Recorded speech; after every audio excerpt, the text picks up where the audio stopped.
Johnny, can you hear me? Yes, I can. How are you doing today? Good, Johnny. How are Good, you? good, just Okay, fine. I just wanted to make sure I'm not having any technical difficulties. Right. Thank you. You're welcome.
That's my mosquito.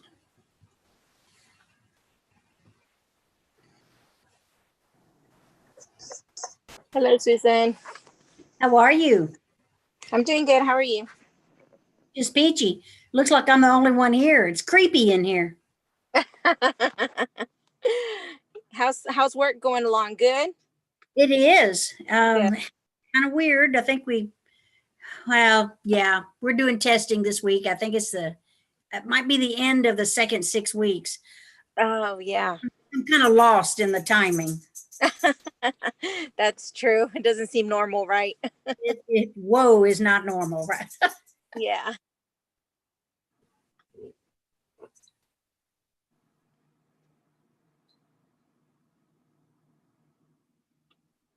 Well, come here.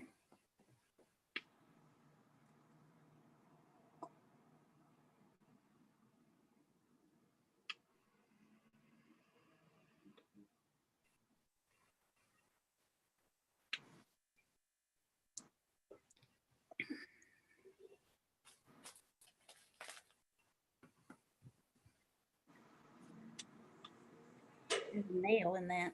There we go.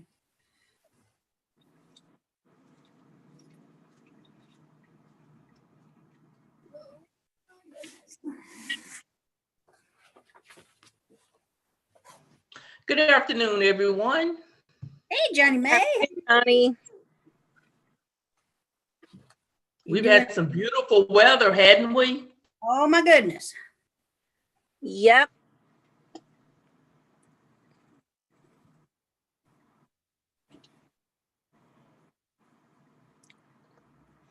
I'm so happy Saturday was such a great turnout and the weather was just perfect. Yeah, oh my gosh.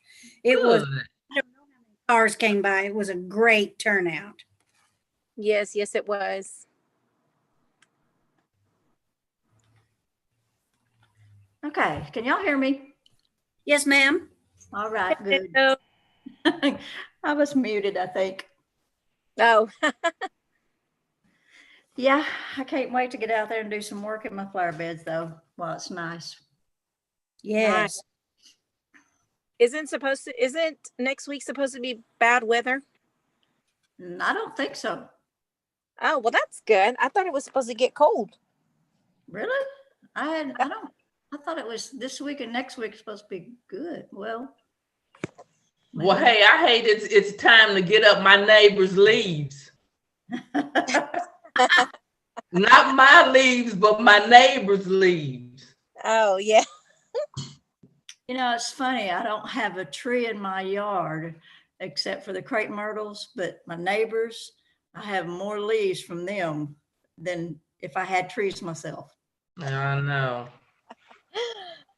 We have a screwy little tree bush in the front yard, and it doesn't lose its leaves.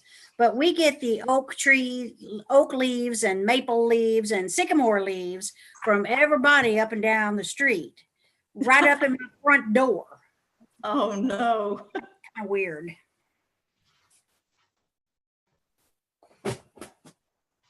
Oh yeah, raking leaves. Yeah. Are y'all looking forward to the holidays or looking forward to getting it over? Looking forward to the holidays. Well, Yeah. it's scary. I mean, with everything going on, I'm like, oh my God. I know. And then, you just hate to not see family, I know. Right. So it's something else. I know. I mean, it's hard enough for me. Like it's just going to the grocery store and back. Yeah. Yeah. My son's getting married Black Friday. What? Mr. Sam? Yes, Well, you tell him I said congratulations. I will do that. Is That's this the awesome. same young lady that he was dating when that? Well, good. Yes. That's wonderful. Still on, right? Hmm? Miriam's still on, right? Mhm. Okay. So we're just waiting on Kelly. Is he the only one not here yet? Oh, we got a couple of minutes.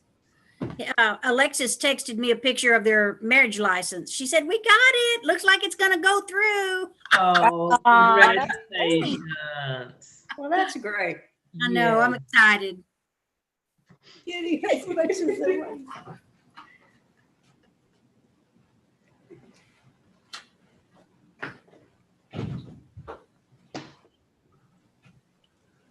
He's listening for the door in case he shows up. So, Oh, is he coming in here? well, he might. Probably doesn't.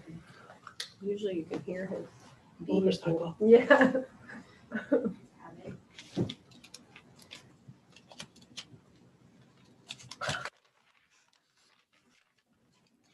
Maybe a deal we get done when he shows up.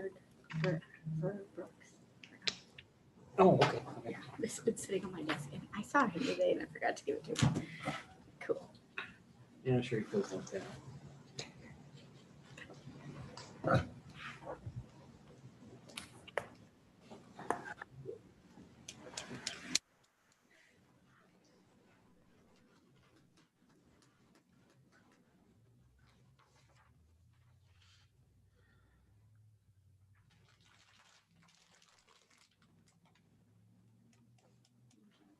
Internet. Here, let's-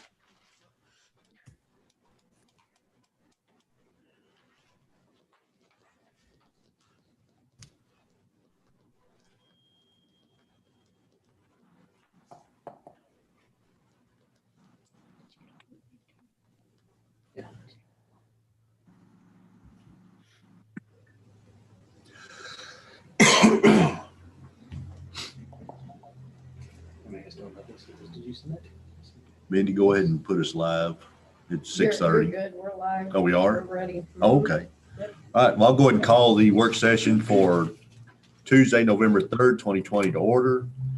Some members of the city council may participate via telephone or video conference. A quorum may or may not be physically present in the city council chambers. Texas Government Code 551.127A-2.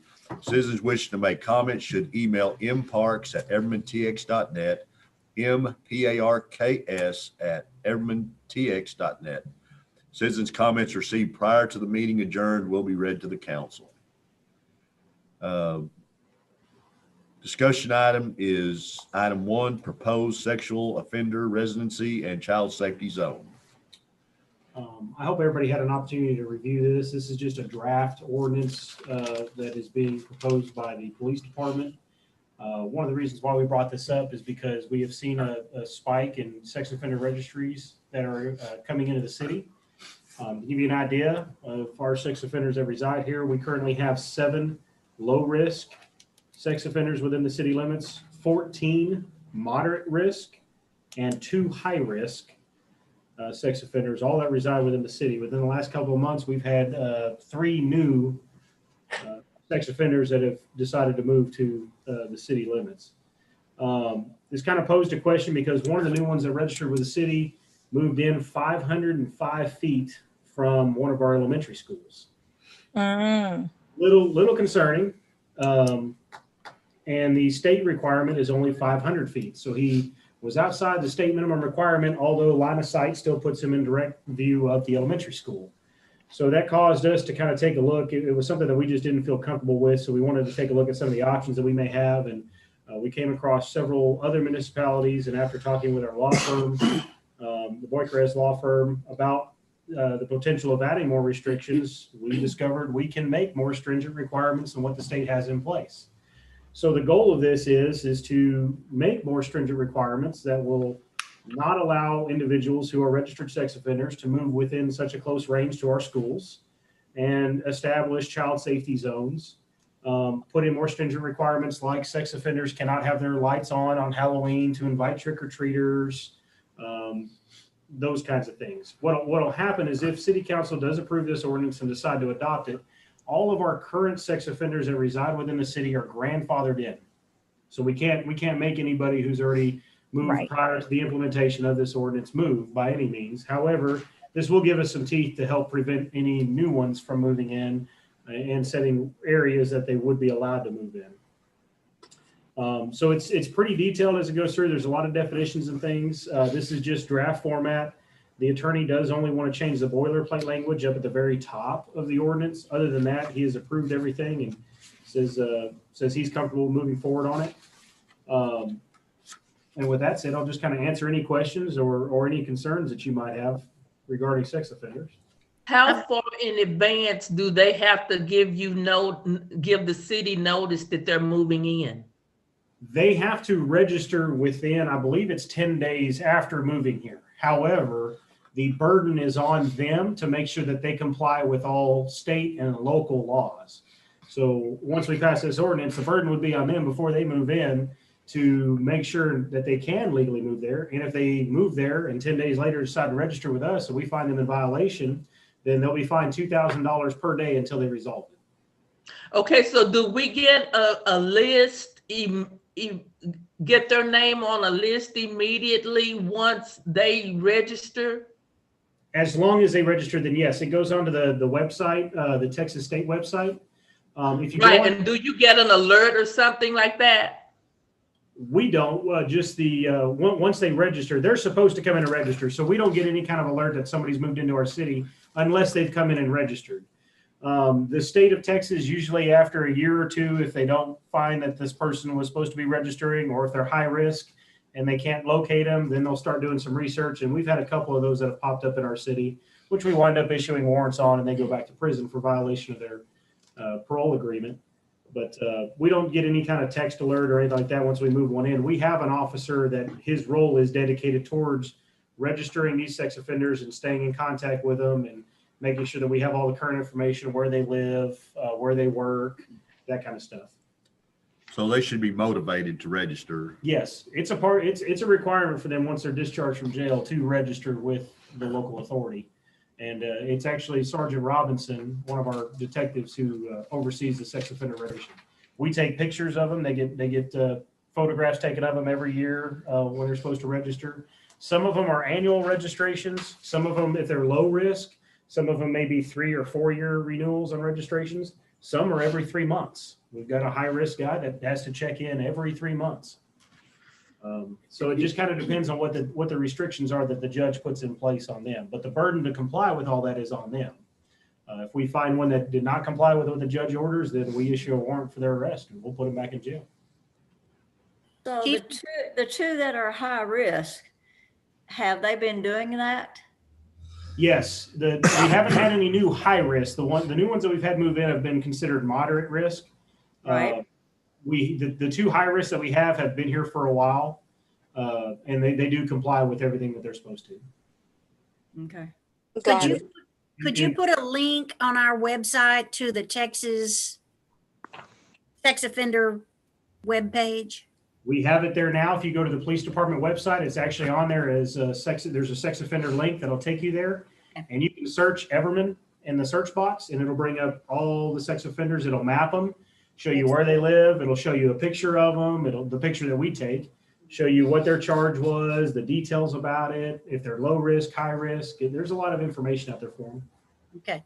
Also, if one, like everybody that's grandfathered in, if they move inside the city of Everman, are they then under the new law, or are they still grandfathered? Once they move, period, from anywhere, even if it's within the same city, they will not be considered grandfathered in. Okay, so they couldn't move, like if they were 600 feet, they couldn't move 510 feet. Correct. Okay. Yeah, they would have to move 1,000 feet outside. Okay. Any other questions? No. I think we're good with that. Next item, city manager report. We did, and I sent out an email earlier today. I don't know if everybody's had an opportunity to review it yet or not, but we did finalize the arrangements for Officer Rango. The funeral is going to be on November the 12th at 11 a.m. It is not open to the general public. It is only open to family, friends, and law enforcement, first responders, and essentially city employees. So obviously all of council's invited. Mindy's going to make sure to post that. So if any council members decide to show up, by all means, you're more than welcome to show up. We have a reserved space for dignitaries within the service. The church is very large. It normally holds 8,000 people. We're only going to cap it at 25%, which will be 2,000, to make sure that we have adequate spacing inside. Mask will be required. We're going to take all the necessary precautions because of COVID. The morning of, the family has requested to do something kind of unique, and we're going to accommodate that. They have asked to give Officer Rango one final patrol through Everman. So the morning of the service, we will be leaving the funeral home at 7:30 in the morning. And we're going to escort Officer Rango, his mother, and the family, who will be on 2 tour buses, from the funeral home down I-35 to Everman Parkway. We're going to come up Everman Parkway to Christopher up to Enon, and then through the center of Everman over to Forest Hill Drive before we go back up to Interstate 20. We anticipate to be coming through Everman around 8 a.m. We're reaching out to the school districts. The events board has agreed to help out with decorating the route and trying to get some public motivation to be out there to show some love and support along that route as we bring Alex through and the family through. Just kind of show their love and support, appreciation for him as we bring him on through. So we anticipate to be here around 8 o'clock that morning. I know that'll be early. That'll be right in the middle of school traffic. It'll make a little bit of a nightmare that morning, but we're obligated to do it for the family. So, Are any citizens gonna know about this to come out and watch? yes, we're going to put it out on Facebook and CTY and all that as Okay. well too. Yes. Okay. We just finalized everything as of last night. So. Okay. The services will start at the church at 11 a.m. and we're anticipating to be done with the services around 1:15 p.m. And then there will be a large processional from the church back to the graveside. The graveside services will be limited to family only.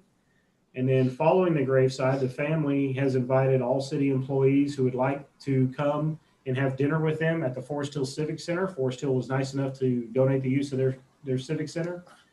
They're going to provide dinner for all city employees and everybody that worked with Alex there and the family. That'll be at 5 o'clock on that evening. Any questions?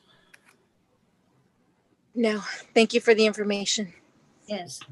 It should be a very impressive service. We have been reached out to. I literally on my desk have hundreds of letters from all over the country.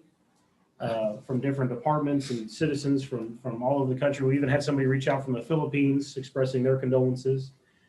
We've had many local departments who have reached out, and we're having several departments participate in the service with their honor guards, pipes and drums, and it'll be a very impressive service.